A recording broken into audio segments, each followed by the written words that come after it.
Welcome. Thanks for joining us today. I'm Peter Miller, co-director of MIT's Venture Mentoring Service and an MIT alum. I'm excited to be your host today for what I know will be a really interesting talk. I'll introduce Todd in a minute, but first I'd like to introduce Roman Lubinsky, who's the executive director of the I-Corps program at MIT, and Lisa Naquin, who is a key part of the I-Corps team. At this point, I'd like to turn it over to Roman to say a few words. Thank you, Peter. Good afternoon. Great to see you all here. This is part of a new speaker series, which is hosted by the New England I-Corps node. And we will have additional Founders Journey and other speakers regularly. So keep an eye out for those announcements. Let me share the screen. Oop.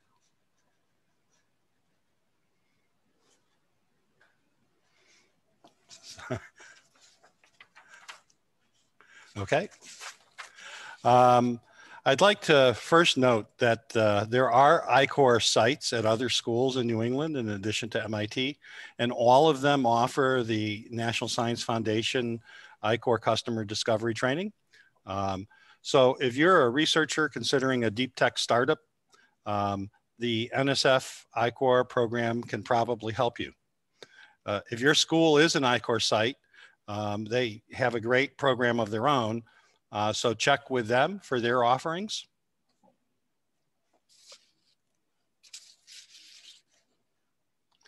And, but at MIT, our node also offers customer discovery training. So if you're from MIT or from a university that is not a site, or if your school is a site and the schedule doesn't work for you, you can enroll in one of our regional short courses. They're all virtual.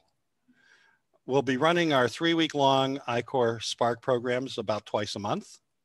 The next open courses start on March 24th and then April 7th, and you can see the dates there. For more information, or if you want to apply, just go either to the website or email us at the links that you see there.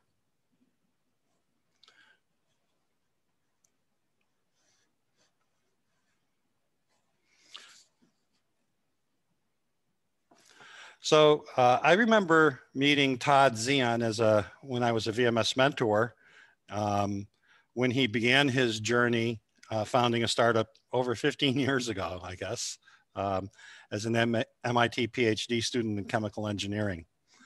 Now, this was before I-Corps existed or had even been thought of. And the concept of customer discovery really hadn't been articulated yet. But I think as you hear Todd go through his story today, you'll find that he pretty much anticipated this and knew that you had to kind of figure out really who was going to be his customer and what their value propositions really were. So I know you're going to find this story both interesting and relevant. So I'm going to turn it back over to Peter now to introduce Todd. Thank you. Okay, thanks, Roman. Now it gives me great pleasure to tell you about Todd Zion. I've had the good fortune to know Todd for 16 or 17 years, like Roman.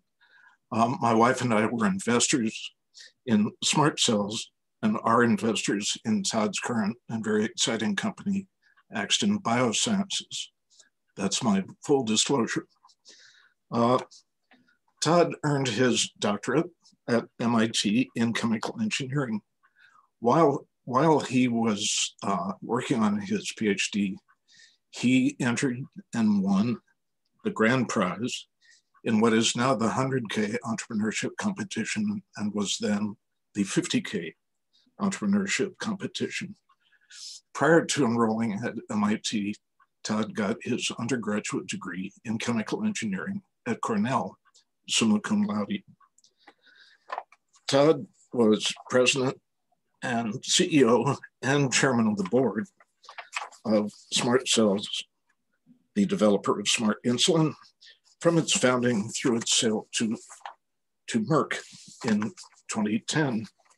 At SmartCells, Todd created the first glucose-regulated injectable insulin formulation. I suspect you'll hear more about that in a minute. His venture was aimed at developing SmartInsulin and bringing the technology to market to deliver significant benefits in treating diabetes. These are the bare bones of Todd's background, but as you'll see, there's much, much more. I'll hand it over to Todd in just a minute, but first, some mechanics. If you have questions, look at the bottom of your screen and you'll see a Q&A button there. Enter your questions in the Q&A box. And as Todd is talking, I'll go through the questions while listening to Todd and pull out the ones that seem to be most representative of the questions as a group, or really particularly interesting. When Todd has finished his talk, we'll have 15 minutes of Q&A. I'll go through the questions, ask them to Todd. Todd will answer them or say, next question, whatever he chooses. So without further ado, let me hand it over to Todd. Thanks. Thanks, Peter, and thanks, Roman. Yeah, it's interesting to reflect that we've known each other for 15, 16 years now. Time has certainly flown by. It's actually kind of nice to be able to present this story after having reflected on it for many years and actually having put a second company under my belt during that time, and trying to sort of mesh the learnings from both experiences. So hopefully I can do that in today's talk. Let me first get my screen up here. And let's see, so hopefully everyone can see that. Lisa, can you confirm that that's going now? Okay. Mm-hmm. So my agenda, is just to give you kind of that brief history that Peter already went through, and then give you a very brief introduction to what SmartInsulin was to me, both as a PhD student at MIT and then as a young co-founder of a biotech company, and then really launch right into what I think is at the heart of most of the audience's interest here, which is on startups based on academic research, and this idea of deep technology, which will kind of blend together here. And then I wanted to kind of present some dichotomies that are woven into the story. So this concept of risk versus value, and what that means to me and what it might mean to you. Financing, and talking about grants or non-dilutive financing versus equity financing. And I think this is particularly relevant for deep technology, where there's still quite a bit of technical risk to be taken out of the equation, even in the startup mode or even in the commercialization mode. And then, as Roman hinted at, trying to understand stakeholders versus customers and really identifying who is the customer here and how are we going to tailor, the risk reduction to that particular customer. And then sort of end with this concept that is starting to evolve for me, having now been at the helm of two biotech companies, two startups, this idea of building an asset versus building an engine. And I'll just sort of lay it out there as a teaser, and then we'll talk more about it at the end. So I can advance my slides here. This is the kind of the brief history of my experience. So as Peter mentioned, I did my undergrad at Cornell in chemical engineering, graduated in the late 90s, and then worked for this company here that many of you young people have probably never heard of before. It was called Kodak, and believe it or not, before the age of appearing in videos like this together, people actually took photographs and got them developed on film. And this was the world's dominant player in that business. Actually was probably one of the best places to work as a young technically minded engineer. They did so much more than just film there, and polymers this is where I sort of developed my interest in materials, in particular polymers. And then I left after a couple years into the jaws or welcoming arms of MIT, depending on how you might look at that experience. But in any event, started the grueling PhD experience in course 10. Actually quite rewarding experience, but certainly challenging.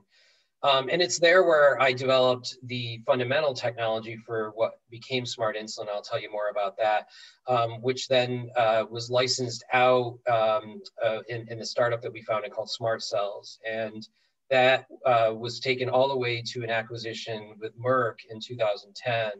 And then after spending about a year transitioning things over and then taking some time to re-engage with the family after being a work-weary startup CEO, started this company, Axton Biosciences, and I'll tell you more about that as we get toward the end of the presentation. So this slide actually is one that was taken from the MIT 50K competition at the time, and it was sort of meant to state the problem that I was interested in, even in my PhD research, but also when I put together the business plan for the 50K competition, and then of course thinking about commercializing it. But it's this idea of using insulin to treat diabetes. Most of you probably are familiar with diabetes. You may have been afflicted with it yourself. If not, you probably have a family member or a friend that suffers from it. And it really comes down to this issue that if you are treating diabetes with insulin, because it's such a powerful therapeutic for lowering blood sugar, you have to be very careful not to go too low. And so you have to become essentially your body's own pancreas and use various devices that are available to you, including glucometers and algorithms, and then understanding how much food you're eating, and then factor in age and weight and metabolism and all this. It becomes a very challenging disease to treat. And our vision was really to put all that into the insulin itself. So take an injection, the insulin knows whether the blood sugar is high or low, and it acts accordingly. And in terms of market benefits, you can immediately think about these things. So insulin typically has a short-acting form and a long-acting form, because if you're having a meal, you need a very rapid response. If you're just at rest, you need a basal response. So obviously an insulin that can do both will cut down on the types of injections you need and the number. Obviously, one of the biggest benefits was eliminating hypoglycemia, which is dangerously low blood sugar, because that, of course, is the barrier for treatment. If you could treat diabetes like blood pressure and have, well, a little bit low blood pressure isn't so bad, I would rather err on that end of things, but you can't do that with blood sugar. Your body shuts down. So obviously that's a huge benefit. And then you get into long-term benefits of glucose control. One of the big challenges with diabetes is that even with insulin and all these devices, there's still all sorts of long-term effects, including nerve damage, heart disease, amputations, kidney damage. And these are all really related to the fact that you can't aggressively treat the disease with insulin because of the low blood sugar issue. So this was the vision. Obviously, the devil's in the details, but that was what we set out to do. Now, this technology is, this is the demonstration of the technology as Merck acquired it. So this is the only technical slide I'm really going to show you today, because I recognize that there's variable backgrounds and technically and otherwise on this webinar. But just to give you a sense of it, we took insulin and we modified it with a sugar called an oligosaccharide here. That's represented by the hexagon. Insulin is represented by this kind of ladder looking thing in the middle of the diagram. It's a 2-chain polypeptide.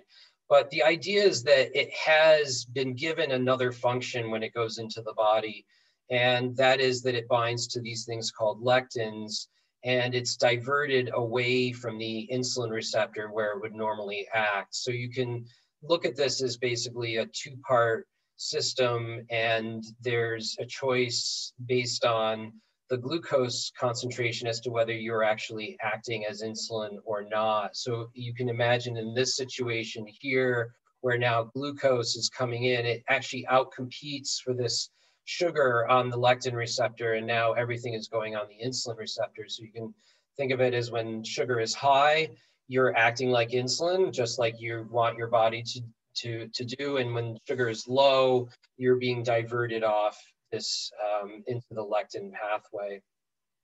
And I wish that this was the first idea that I came up with, but it wasn't.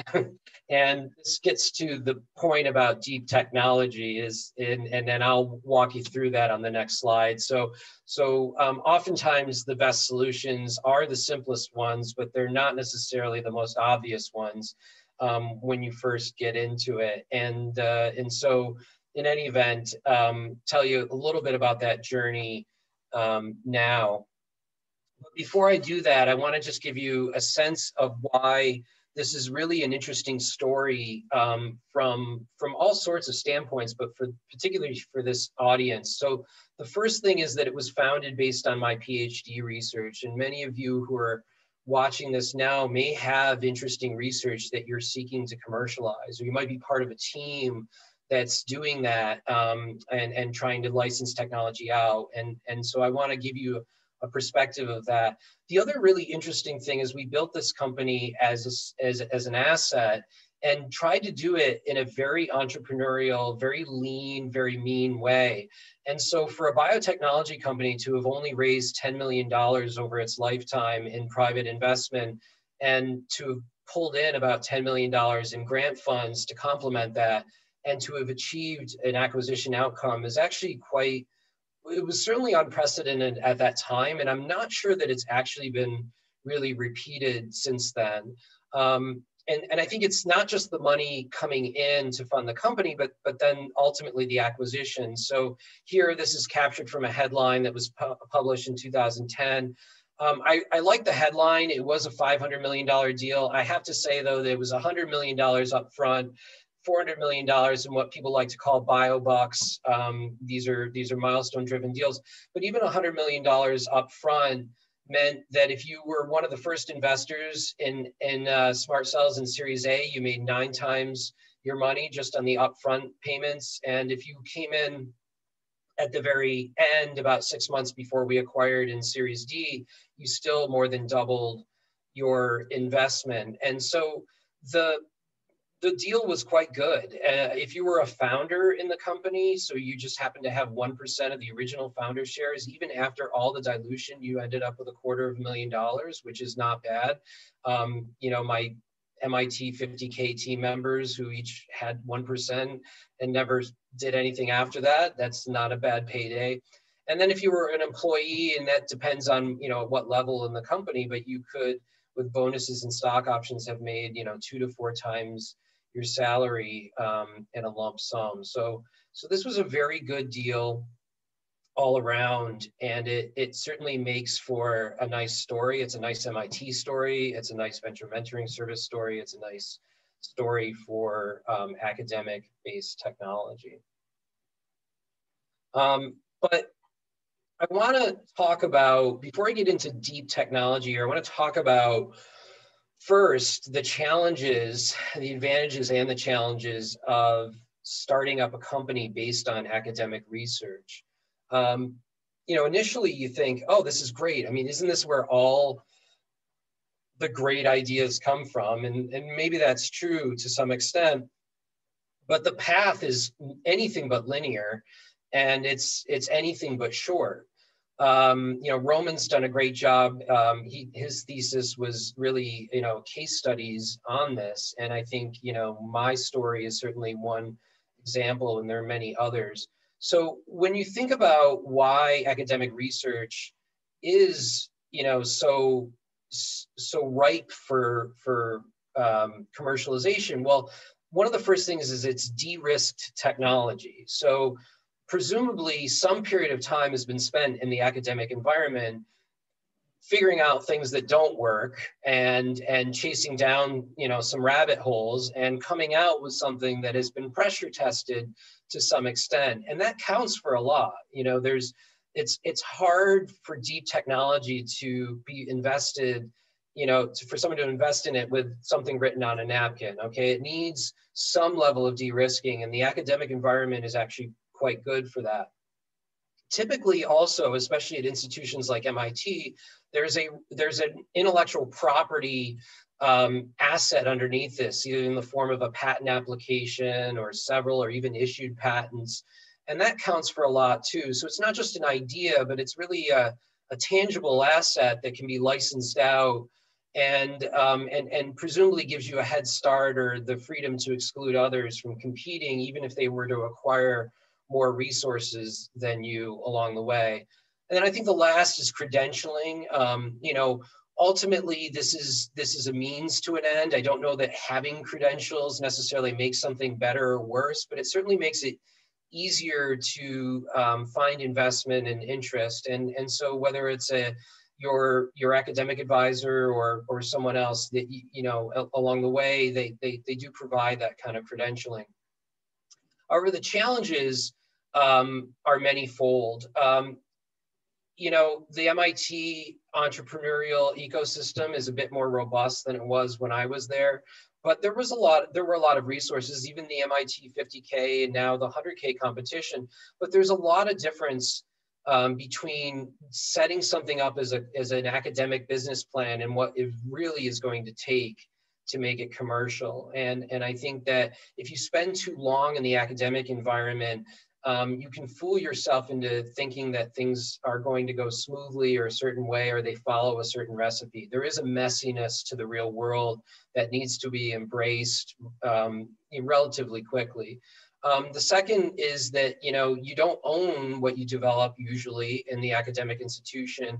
And so you're going to have to give up a fairly decent chunk of flesh to the institution itself. And the good news is that it's not unbearably too much. The more difficult news is that there needs to be some consensus around what's going to happen with this technology. Otherwise, the licensing office won't know exactly what to do. So you really need to circle the wagons around, this is going to be a startup, this is where the patents are going, everyone's on board with that, including the inventors. And that gets to my last point, which is that there are many mouths to feed in the academic environment.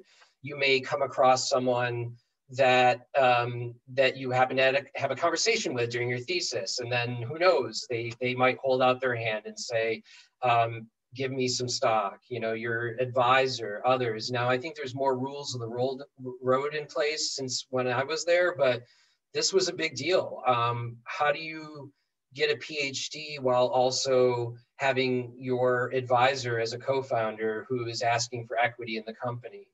What do you do with your MIT 100K team members? Are they really going to be on board? Are they really part of the real company? And in this case, I just want to give you a very brief cautionary tale about my experience here. When I decided to found SmartCells after having won the grand prize in the MIT entrepreneurship competition, one of the team members of the 50K team decided that he deserved 20% of the company, which was ridiculous, and we had no sense of moving forward with this person. And so I, you know, kind of let things part and went on with my business. And then about a week before I defended my thesis, I received essentially a lawsuit, notice of a lawsuit from this person who wanted to hold up my founding of this company, essentially by bringing me to court. And even though the grounds of this lawsuit were frivolous, the cost and the the stress put on a young company that had no money at the time was almost unbearable. And these are the kinds of dangers, and these are real world dangers. I mean, honestly, this was a turning point.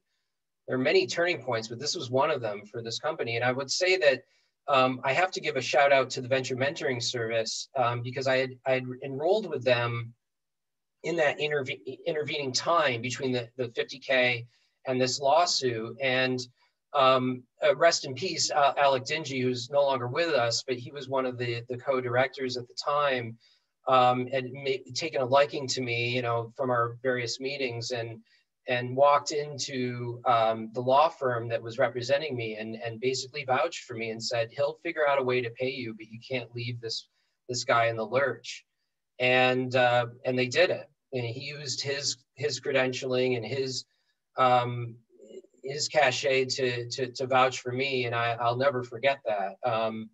But that coin could have flipped tails, you know, at any moment, and so one has to be really careful, you know. And this, you're in the academic environment, everyone wants to do well, and everyone's pulling for each other, but this is a really important thing. You got to be very careful. So recommendations to everyone here: have some real sharp advisors here who you can trust. And folks like Venture Mentoring Services, it's great because they already have those guidelines built in. So, you know, if you have a mentor there, they're sure to be giving you unbiased advice along the way. So anyway, that's enough about that particular situation. So let's talk about deep technology.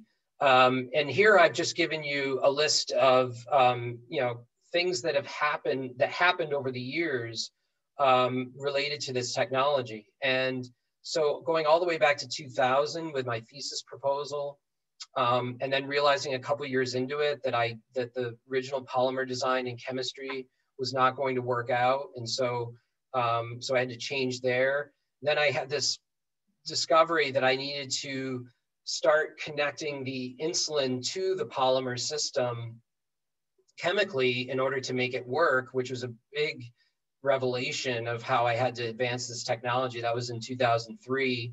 And then in 2004, when we launched SmartCells, in order to make this a viable product, we had to redesign both the glucose binding molecule and the polymer, and then to make it work in the subcutaneous space where most insulins are delivered. And then in 2007, we had another, well, it was basically a near-death experience. When we scaled up what was working very well in rodents to pigs, the whole thing fell apart. Just completely caused hypoglycemia.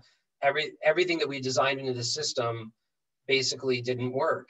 And we had realized that there were enzymes that were gobbling up the system before it had a chance to respond to the glucose. And that was a complete overhaul. We went from 12 employees, I had to take it down to 4. I was back in the lab, rolling up my sleeves again, trying to figure out our way out of this, which we did, and ended up coming in with a very, what I would say is a much more robust system as a result. And so 2 years later, we reemerged. And then we discovered what ultimately led to that design that I showed you, which is that we didn't need a glucose binding molecule holding this whole thing together. If we designed the sugars that were attached to the insulin correctly, we could actually have it interact with the glucose binding molecules that are already in the body. And in doing that, we simplified the system greatly. We de-risked the manufacturing, the safety, all these things, and ultimately came up with something that Merck really valued and ultimately bought from us. And then what did Merck do? Well, then they took it and they made over 100 variants of it. So they changed the sugars, and they changed where the sugars were attached, and all sorts of variants trying to optimize that system. Eventually, they went into the clinic and proved that it worked and that it was safe. But then they realized that the amount that they had to put into people was not potent enough, and therefore would be too costly. And So from 2016 onward, there are basically potent clinical candidates sitting on a shelf at Merck somewhere, waiting for someone to go in there and hoist them out. And so the technology really found its way into people. It just didn't go the entire way. I blame some of that on just Merck not being aggressive enough in evaluating multiple candidates. But you can see just how long this all takes. I mean, this is maybe fast for a biotechnology product. So I guess my advice out there to all of you is, don't get discouraged at the first signs of danger. Technology needs to be put through the ringer. It needs to be pressure tested. It essentially needs to fail, and then come back stronger and stronger.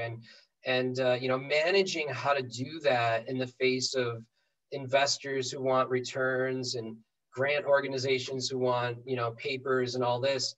Well, that becomes an exercise in management prowess. But in the end, getting discouraged at the first sign of weakness is not an option. So this is going back to this question about, well, I like this question a lot. So why isn't it that everyone is benefiting from my technology right now, right? You've got this great technology. I imagine that you're very proud of it. Why isn't it that everyone is benefiting from it right now? Now, it seems like a very naive question, and it is to some extent. But if you really ask yourself this question, the answers that come out of it become your business plan. And you have to really answer this question very broadly. And so typical answers are, well, the first typical answer is, I don't have enough money. If I had enough money, everyone would be benefiting from it. And that's the wrong answer, because, the reality is, yeah, that's true. That's a means to get there. But what you really want to answer is, what are the barriers? And some of those can be, they can be regulatory, they can be manufacturing, they can be market driven, they can be, technical risk that hasn't been taken out of it yet. But these are all important things. And one has to understand the relationship between risk and value. And so, I've put these, sort of fake plots here together, but I think it's important to understand the inverse relationship between risk and value. Because when you're talking about technology, these things need to be understood. Now, some technologies follow the bottom curve here, where you have to take out so much risk before you start really getting value. And honestly, SmartInsulin is probably something like this, that as soon as you get a proof of concept in people, let's just say, then, kind of the sky's the limit.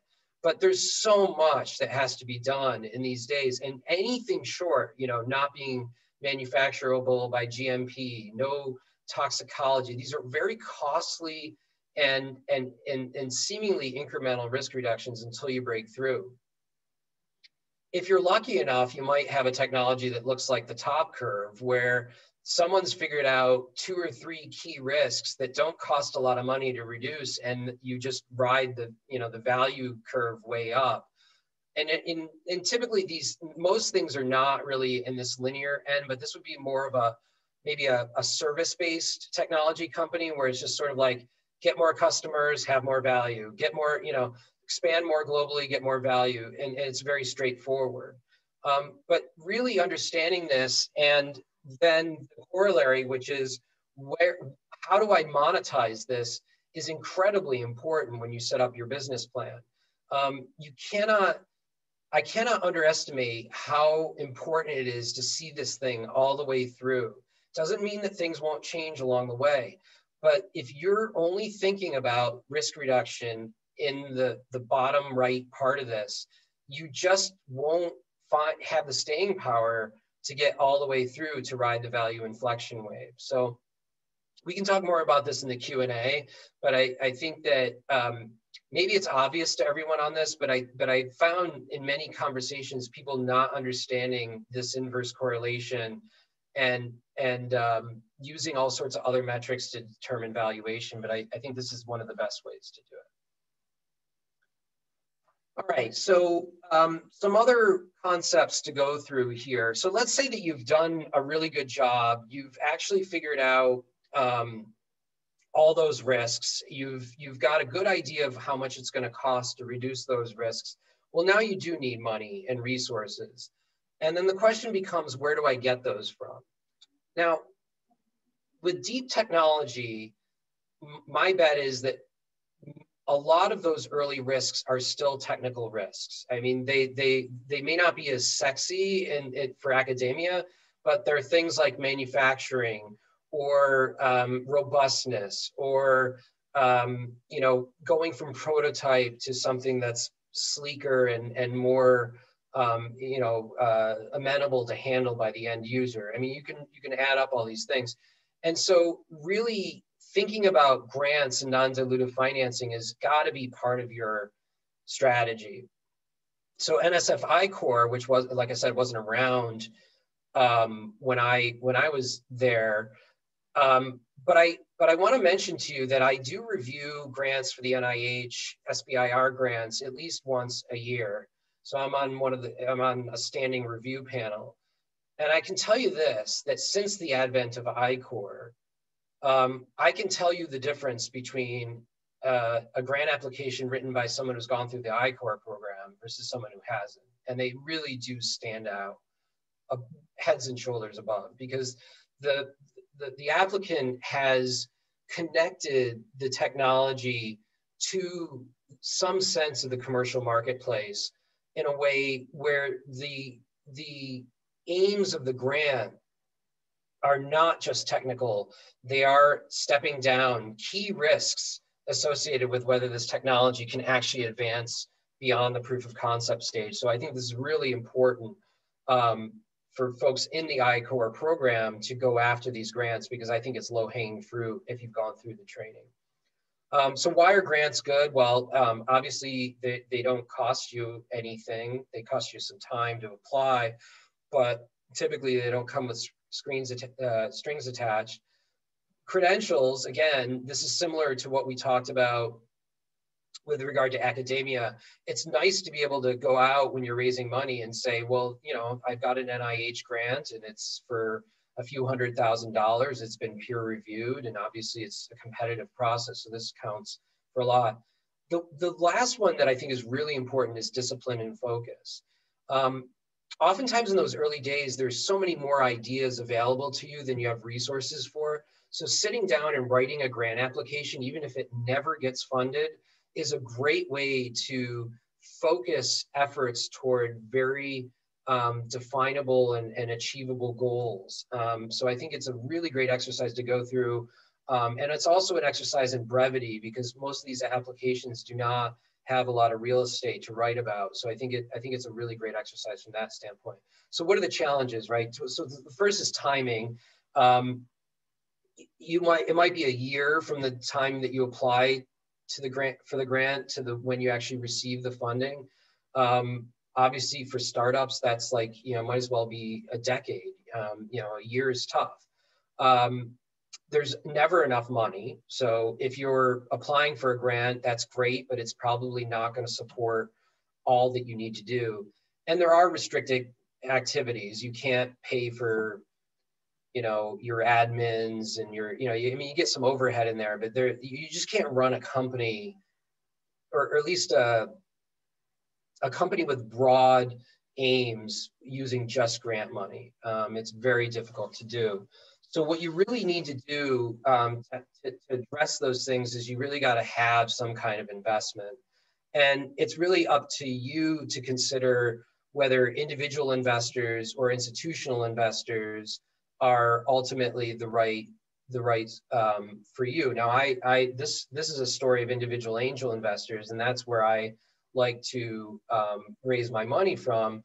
And the reasons for that is that it goes incredibly well with this non-dilutive financing piece. They go hand in hand. Typically, if you're raising money from institutional investors, the amount that you end up raising it just dwarfs the value of the grant money anyway, and oftentimes, gets in the way of, the grants kind of get in the way of this more robust institutional financing category.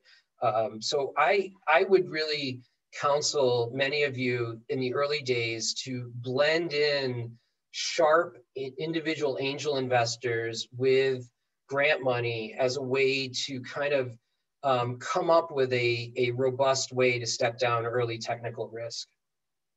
And I can answer questions about that process as well. But I do want to hit this topic on stakeholders versus customers, because this is really what I-Corps is focused in on. And I think that in some cases this is obvious, but in other cases, you really need to think a little more deeply about it. So I'm using SmartInsulin as an example. So who's the customer with SmartInsulin? Well, your obvious answer is it's someone who suffers from diabetes, right? They're the ones who are going to be using this insulin. They're the ones who are going to most benefit from the insulin. They certainly know the challenges with the current therapies, and they can certainly tout the benefits of this. But you have to look more deeply at it and say, well, but are the end users paying for this? And oftentimes that's not the case, at least in the United States. Well, it's true in most of the world. It's just a question of who's paying for it, whether it's a private insurance company or a governmental agency or some combination of the two. But if the end user isn't really paying for it, then are they really a customer? And you have to think really long and hard about that. And then on top of that, there's the people that are actually going to be manufacturing this thing and distributing it, who in our case are the pharmaceutical companies.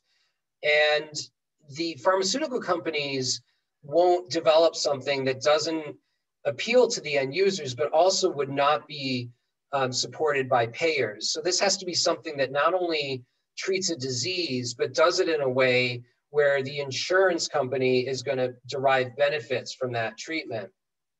And so when you put it all together, all three of these are stakeholders, certainly in the outcome of SmartInsulin. But when we built our company, we realized that, the answer to this question is, who's my customer? Is the one who's going to pay you. And in the lifetime of developing this technology, the reality was that only a pharmaceutical company was going to pay us for the privilege of taking this technology forward.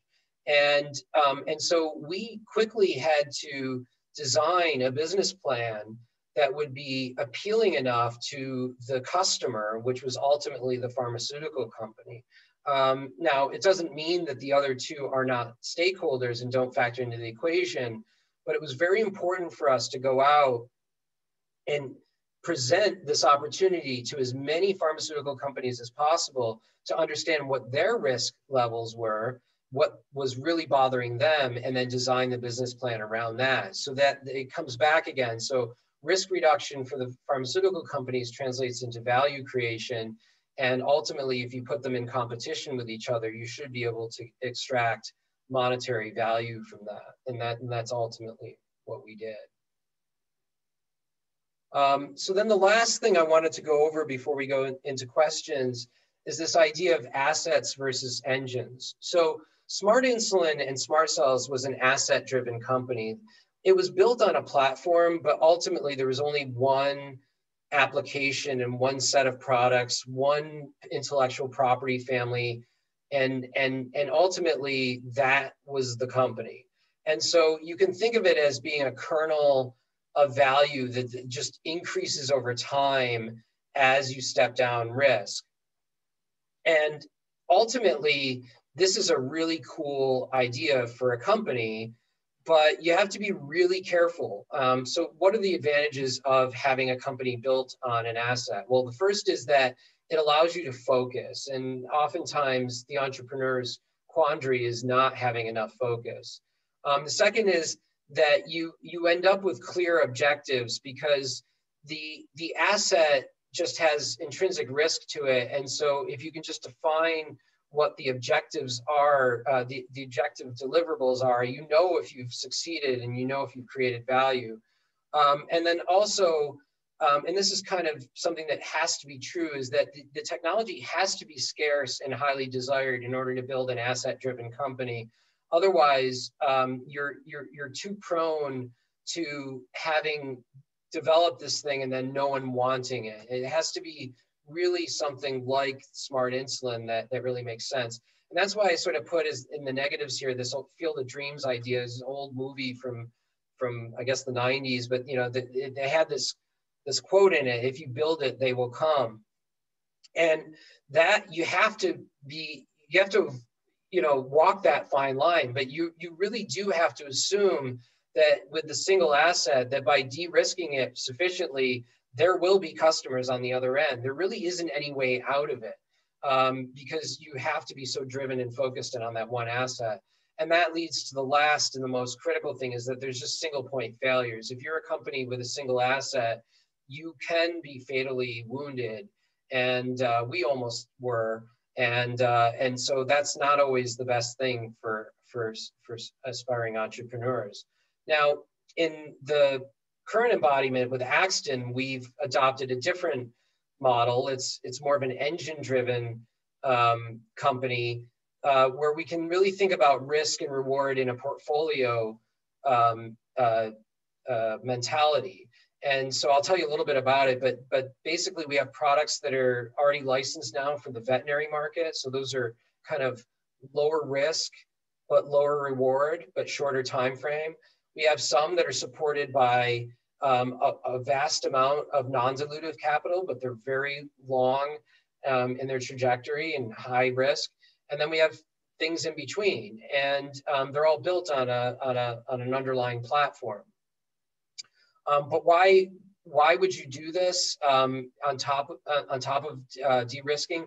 Well, one of the things I learned when we sold SmartCells to Merck is that one of the most important assets of the company, the people, had nothing to do afterwards. And so if your most important thing in your company is the intellectual endeavors, you really want to be able to preserve them and rederive value from those as you go through. The other thing about this is it's flexible in that you can shift, as the markets shift, you can shift your energies toward different outcomes or different technologies with different outcomes depending on how the market shifts. So you're not in single point failure mode.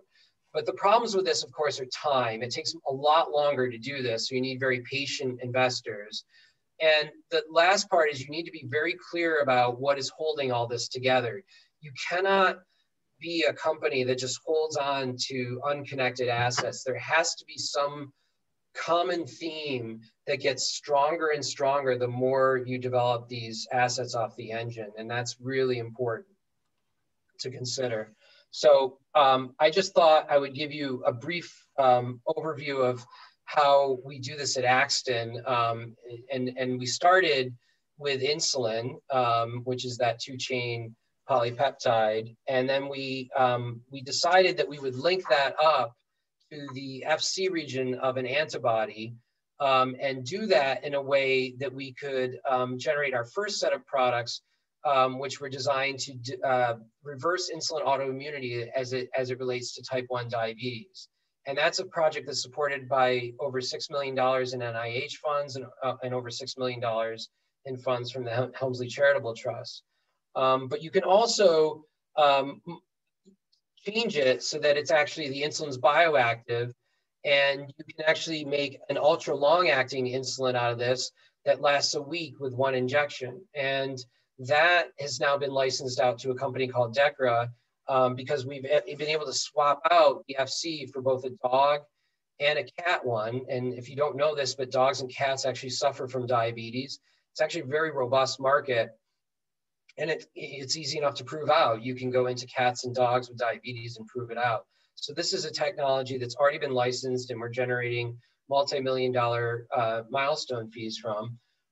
And then you can also swap out the insulin for another protein. And we've done this recently with the SARS-CoV-2 virus receptor binding domain. And by putting this in place of the insulin, we can cause the immune system to look at it and develop a very robust immune response against it. So this is an actual example of how we've been able to pivot and take advantage of this for what's going on right now, and the reason why we're on this webinar instead of in person. So you can see the versatility of the platform, but underneath it all is the same manufacturing process, the same procedure for generating candidates.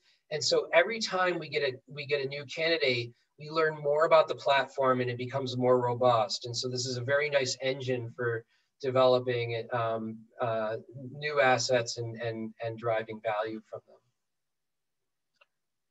So my parting thoughts along the way. So the first is people make the biggest difference. I've seen as a mentor, as an entrepreneur, as a colleague, so many more interesting technologies that have died for reasons that have nothing to do with the technology and have everything to do with the people around it. You've got to be really, really good about finding the right team members and making sure that they're incentivized the right way. Once you do, the sky's the limit, but you got to be really, really careful about this. So using mentors and programs that are around MIT and other places is really important to step down this risk. I say this a lot: if it seems easy, you're doing it wrong. Don't get, it's not about Facebook and Google. I mean, most startups are, just grinds, and they're tough. And so please don't get discouraged by that. I think connected to that is I would bet that almost every success involves at least one near-death experience combined with a pivot.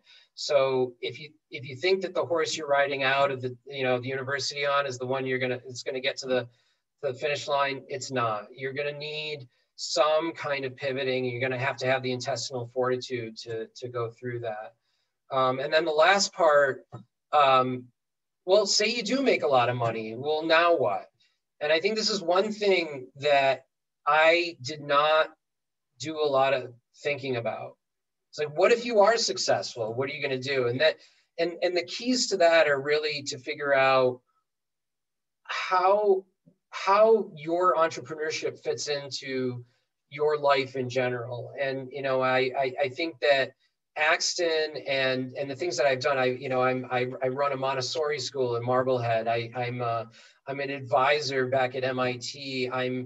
I serve on boards. I really have found that the success of SmartCells allowed me to amplify things even more, the things that I love to do. And I encourage you to think more broadly about things beyond the company, because, careful what you ask for. If you succeed, you want to be able to do something with that's meaningful. And I think this is the last piece that I'll show you, is that my family tracked very nicely with my experience as an entrepreneur. So you'll remember the MIT 50K competition. There's Jonathan. He was born in 2003. That was just several months before we won the competition that year. There are my twin girls home from the hospital about 17 months after he was born. And to put that in perspective, they were born just a couple weeks after I was sued by my esteemed business school colleague, and just a week or so after I defended my thesis. Here they are after selling SmartCells, and we did what everyone should do, is go to Disneyland. And so we did that, and there they are. And this is them over the holidays, and along with the dog. So it's a great journey. I think that families are very much like companies. There's a ton of investment, tons of ups and downs, but lots of success to be had along the way. And I'm really proud of what we did as a company, and proud of what I did with the family. So I'll yield to questions. I hope you got something out of this. It's a little difficult not having an audience in front of me to gauge reactions, but I hope this story was contains something of educational and maybe some entertainment value. So thanks, everyone. Great. That's great. Thank you, Todd. Wonderful talk, full of insights that we should all be thinking about. Let's go to questions. Here's one. At what point, as you were building your company, did you start conducting customer discovery? Is it something you did just to help with your SBIR grant application, or is it something you do on an ongoing basis? Yeah, it's a great question. So I was meeting with my pharma company customers before I had even got my PhD, and all throughout the history of SmartCells, it's incredibly important to not only do customer discovery initially, but to keep pressure testing your sense of the customer throughout the process. You know, in the early days, it can be very disheartening because it's still not quite there, but you need to take in that information and really help it guide your business plan. So early and often, and not for pro forma, for real. Yes, you can use it for your grant applications and all that, but do it for the real enterprise. There's a lot that can be learned in that. Great, thanks, Todd. Another question. You were getting your PhD from a good school, and you clearly, I think most likely, could have gone into teaching and academics, but instead you chose to take your technology, rather than write more papers about it, start a company. Can you talk about how you made that decision? Yeah, well, most people going into PhD experience have some sense that they might want to do the academic, the professor thing.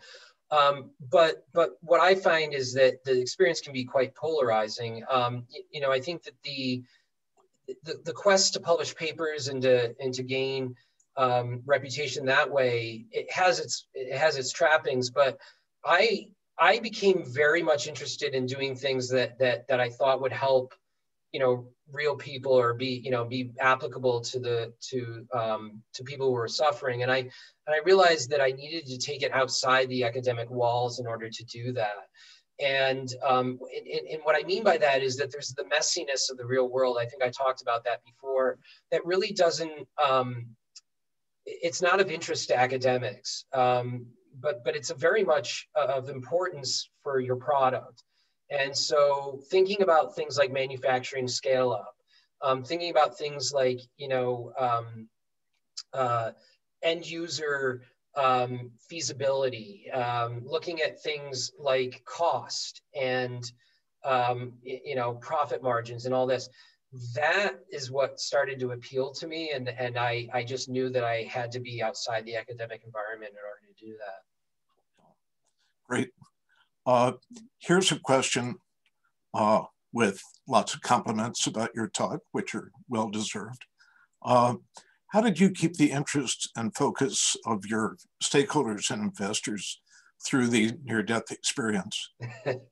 Did they mostly stick with you or walk away? Yeah, it's a great question. So, so one of the things that I started doing very early on, and I encourage this to everyone, is to be very communicative with your stakeholders, especially your investors and your board. I've seen this happen with a lot of companies, is that the only time they talk to their shareholders is when they need something. And this is no good. You want to keep your shareholders informed on a regular basis so that when bad news is coming, it just comes as in the report, and good news, and it's balanced. And so then when really bad news comes and you might need some forgiveness or some room to breathe, it's not coming out of the blue, and it's coming from a place where they know that you've been transparent and communicative. And I think I was able to strike that balance enough to where people were able to give us the space we needed. That said, we benefited from having grants going at that time, so we didn't necessarily need money from the investors in order to make it through those challenging moments. And so I don't want to discount the importance of luck in these things, but I do feel that luck is certainly the byproduct of very robust planning. And so, you know, again, an example of why having multiple sources of funding helps, because, you know, you just never know what's going to happen and what the reaction is going to be. But through it all, I think that most stuck with us. And when we emerged from that, they invested in follow-on rounds. So it ended up being a good story. Great. Here's, I think, a great question. The individual asks about the role your spouse played in your journey. Yeah, I think that's, well, of course you saw those young ones. So she was, you know, really keep holding down the fort at home while I was off, you know, not earning any money really, or not a lot of money, but, you know, ostensibly trying to build value for the family. So, I mean, I give her so much credit for grinning and bearing it while, especially during those very lean years. You know, I think that to maintain a family while you're being an entrepreneur, you know, to raise a family is very difficult, even, you know, in the best of circumstances. And so I think she was just a rock solid supporter of everything that was going on, you know, around the home while I was off, you know, all hours trying to solve, you know, the diabetes problem. Yeah. Although, if I could jump in for a second, I do remember more than one mentoring meeting where you came with a baby carriage with Jonathan. well, you have to keep in mind, she was the one with the paying job, so she was at the job, and I was the one who was, you know, trying to finish his PhD. So yeah, that did happen a few times. No. Here's a question. When did you first meet with pharma? How did you get an introduction? And this person also asks, how did you evaluate angel investors before taking their money? Good questions. Well, I'm not going to lie, having done at the time, the 50K competition did generate you know, enough PR around it that actually a few pharmas came and found us. You know, and also MIT has an industrial liaison office, so a couple of those pharmas were already clients there, and then when they got the news, they contacted through us. So we ended up benefiting not just from the experience of the entrepreneurship competition, but the publicity did help. So that's what kicked things off. So that was really in 2003. So that was before I even got my PhD. I was meeting with at least a few pharmas. And then after that, the investors, many of whom had already deep connections in the life sciences, were able to broker introductions as well. I had some VCs as angel investors themselves, and they knew folks. So it was a variety of ways, but mostly through networking. The other question was about angel investors. And this is another thing that VMS really helped with. So in those early days when I decided that I would try out this sort of asset-driven, lean business model as opposed to raising a bunch of institutional money, I was able to get connected to a few angel investment groups through contacts at VMS. And the nice thing about that is that I came in with a little bit more credentialing, because the mentors had some cachet with that crowd, but also I knew that they must be somewhat trustworthy and responsible, because VMS was kind of brokering that. So that was good. That said, typically what you want to find are a few champions, or even one champion that can take you into an investor group, but you've already sort of pre-sold it. That's tremendous. So that, and they can help you work the room. Just avoid talking about this, and wait on this, and let's get this group together. So that really helps too. So try to narrow it down to one or two champions, and then go from there. Great. There's a question about the your diagram of the risk versus value. Where would you say SmartCells fell on that? And the person also asks, do you talk about that diagram with your investors? Yeah, so that's a great question. So what I would say is that, so you remember the slope that sort of shallow and then went back up in reverse as you got over to the low risk. At the time we sold to Merck, we were at, I believe we were at the early upturn of that.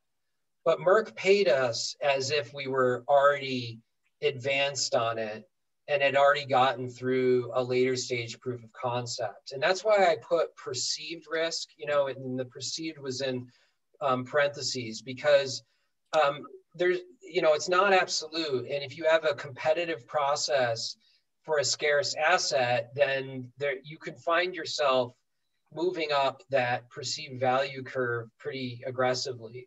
So what I would say is that the $100 million up front was a premium for the actual risk reduction at that stage. And that was due to the fact that we had a scarce asset in a heavy competition with multiple pharmas.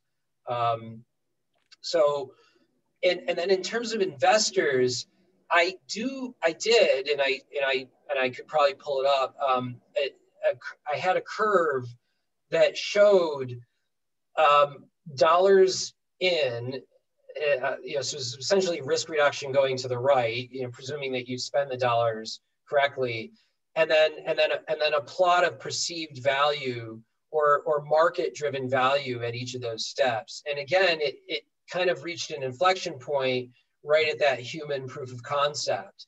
And like I said, we were lucky enough to be paid as if we got there without actually getting there. But yeah, we had it in mind pretty much all the way. And I'll say this much, that Merck's first offer to us was $12 million up front, and then they ended up paying 100. And so you can see just how the benefit of competition. But we felt if we get $50 million up front, we knew that would be kind of our point. And so after we got them negotiating above that, it was just gravy, and obviously we got to a good outcome there. Great. A lot of people listening are involved with ICOR. And are doing Spark, or are going to do the national program. And they're mostly deep tech people. If from the end of it, you can look back and see everything was worked out wonderfully. At the beginning, when you've filled out your business model canvas, you've got your customers laid out and your value propositions. Can you give any advice to deep tech entrepreneurs or potential entrepreneurs about how they should deal with the question of, do you move forward with this technology or not? Yeah, well, the first thing I'll say is there's a gut feeling that the motive force behind the technology needs to have to move forward. In other words, that it's got to feel right to the primary stakeholders who know the technology. And without that, I don't think there's much of a chance for deep technology, because deep technology has so many ways that it's going to change and vary and go off in other directions, that you need people committed to its fundamental value and that are not going to scare easily. So I would say that, you know, I would use that as my first barometer in all this. Like, if you're feeling like maybe, you know, you'd want to run at the first sign of danger, just don't bother, to be honest with you. But then after that, you know, then one has to really think about whether you have enough optionality in front of you that's afforded either by the technology or the marketplace, that you can navigate through.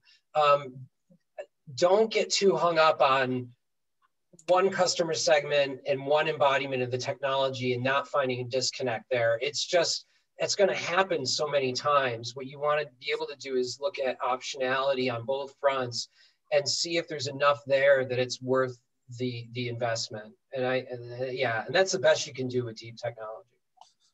Thanks. A question about how, suppose you're an aspiring pharma founder and you don't have a PhD, how do you get plugged into the research world? Yeah, it depends. So, I mean, presuming that you're coming in and you say you want to do something, you have a certain idea, I would say that I found the research community to be very open and very interested in talking about what they're working on. So I would, well, it's hard during COVID, but I mean, you know, it used to be you could just hang out, you know, in departments and listen to talks and meet people and you know, really just get a sense of who's doing what, and you could just reach out to researchers. You know, if you read a paper that you really like, you know, just send them an email. Most people in research are really interested in talking about their research. I mean, it's, you know, it's just part of comes with the territory. You can go to technology licensing offices, but that can be a bit more structured, and you may need more credentialing going in, and then that might not work out. But I would just reach out to those who are working on technology that interests you and see if they're interested in working together. I think it's as simple as that. Great. We're about out of time. Let's see. Do we have another question or two? There's a question about how you structure deals with angel investors. Yeah, this is a great question. So I would say a couple things. If you're right out of the gate and you don't have any other startup experience behind you, one of the things that you're going to need to do, or at least that I did, and I think it goes a long way, is to put your you know, kind of your money where your mouth is. So what I mean by that is that typically people want to raise money and they want a certain valuation. So I'm sure many of you know about the mechanics of raising money, but let's say that you need $1 million, and you know, you say, well, I only want to give up 10% of my company. Well, you're essentially saying that the company is worth $10 million right now. And if you're an angel investor on the other end, you say, absolutely not. I mean, you're just coming out of MIT. I don't know who you are and all this other stuff. And you say, well, yeah, but if you look at the fundamentals and you look at all the market's so big, you know, it's $1 billion market, you know, you're getting a discount at 10 million. You get into these discussions and they kind of don't really go anywhere. So one of the things that I really like about structuring deals, especially in the early days, is to say, look, fine, we'll give you your low valuation, or we'll give you certain liquidation preferences. Like we'll give you a right to have anti-dilution if we have to raise money at a lower valuation. If we missed the valuation and went too high, we'll just true you up. But that goes away after we, the management team, have achieved some definable milestones. So for example, in our first financing round, we raised $1 million on a $4 million pre-money valuation. And that, that was the biggest dilution the company, took ever, but it was a hard one to take. But the other thing that the investors thought is that maybe that's even too high of a valuation. So we said, well, look, you can get trued up, but as soon as we raise another $1 million minimum in non-dilutive financing, all that goes away, and they were okay with that. And we were able to deliver on it. And then now things are balanced out a little bit better.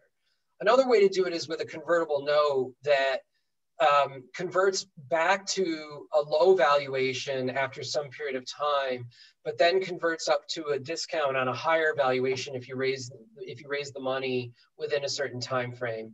And this is a way for the market to discover valuation while still being able to bring in investment money. And I'm a fan of that kind of deal as well. We really are about out of time. Let me ask one question from me, and then maybe we can stop. How did you pick insulin? You had some technologies. I don't think you were thinking about insulin when you started on your PhD. How'd you get there? Yeah, it's a great question. So I became fascinated very early on with smart materials, basically polymers or molecules that could sense and respond to their environment. I really was enamored with that idea, even going back to the Kodak days where they were looking at pH responsive polymers. And so again, having to focus my research, I basically looked at the most fundamental problem that was meaningful, for which a smart delivery system made sense. And the idea of responding to glucose with insulin just clicked. I mean, as soon as I saw, and it just had all the relevant factors. I mean, it was commercially relevant and relevant for healthcare, but it also had the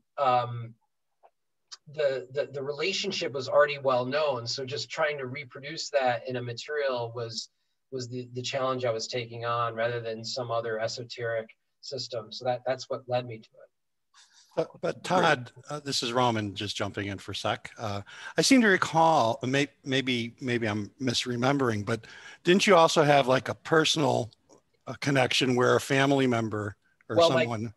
Right after, 2 months after I picked this as my project, for the reasons I've just described, my first cousin from back home was diagnosed with type 1 diabetes at the age of 18. So yeah, it was kind of it was a reinforcing. I mean, it wasn't the primary reason, but it immediately got reinforced with having someone close to you in your family now suffering from it and being insulin dependent. So you're right, Roman. Well, Todd, thank you so very much for this really, I think, inspiring and yet practical talk. This was great, as I had expected it would be. So I think we're done. Roman, do you have any last words? Well, just for a few seconds, I'm going to point out that as Todd was talking about the stakeholders, and it's really important that you uncover all of the stakeholders that are involved. And each of them has their own value propositions that drive them. Now, some of them are common across all of them, but if there are either stakeholders or what key value propositions a particular stakeholder has that you have not found out about, you won't be able to put it all together and make that deal. And so that's why this customer discovery process is really important. I agree. Great. Well, thank you, everybody who participated today. Thank you to those who tuned in. As Lisa has mentioned, the session was recorded and will be available in the future. So I think with that, we can say thanks and come back again. Thanks, everyone.